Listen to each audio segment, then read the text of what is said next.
একটি রাস্তাকে কেন্দ্র করে অস্থিতিশীল অবস্থা দেখা দিয়েছে বেলাঘরের ইন্দিরানগর এলাকায়।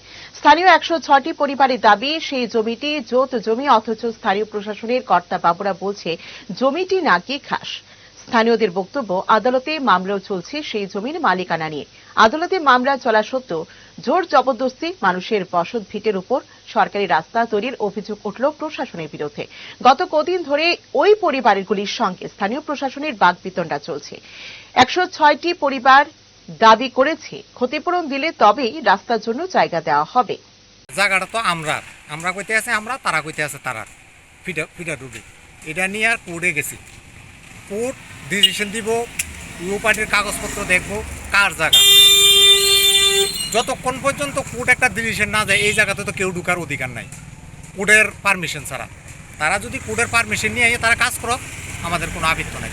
যতক্ষণ পর্যন্ত কোর্টের পারমিশন নিয়ে আইতো না ততক্ষণ পর্যন্ত আমরা এই জায়গাতে দিতাম না।